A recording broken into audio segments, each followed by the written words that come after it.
British author Nick Ross has started some controversy in his new book.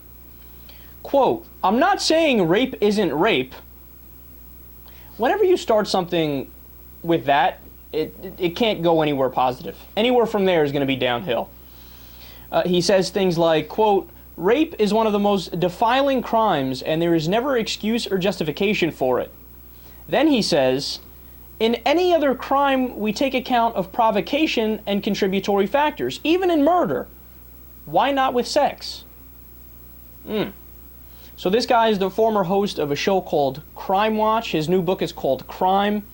And here's where the bulk of the controversy is coming from. From the chapter on sex crime, quote, "The main argument of my book is this.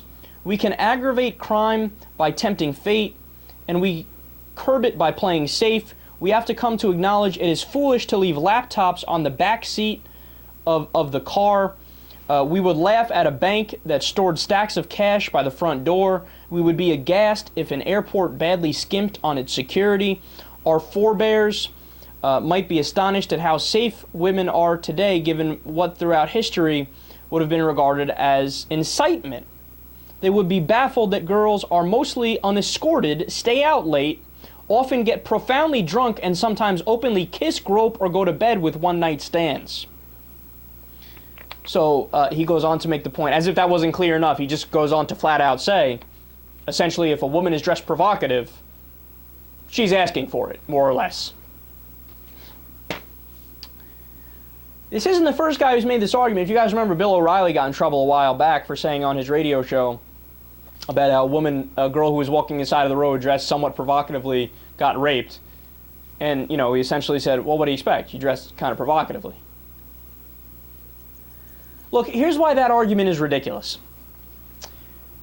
The reason why there's gray area in a lot of different crimes is because those particular crimes actually have a lot of gray area. So I'll give you an example. Take manslaughter versus murder, for example.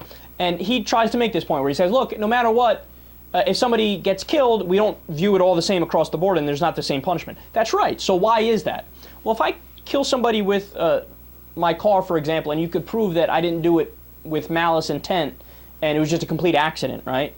Well, obviously that's a lesser crime than if, I premeditate, plan something, carry it out, and then try to hide the body, and I knew what I was doing all along. Obviously, those require different sentences. But when it comes to rape, for example, you can't accidentally rape somebody. Either you rape somebody or you don't rape somebody. Rape, by definition, is non-consensual sex. So if it's non-consensual, it's non-consensual. There's not much gray area there. So to say, oh, you look more provocative, so it should be a lesser sentence to rape you versus this person here who's questionable in how they look. Well, that's as silly as, okay, so why not take it a step further? Go by looks. We judge her to be a dime, and she's super hot. So if you rape her, it's understandable. It's only 3 years in prison. But if you rape that one, well, she's really ugly, so you get 17 years if you rape her. I mean, it's a caricature, and it's extrapolating the argument, but it's the same argument, essentially.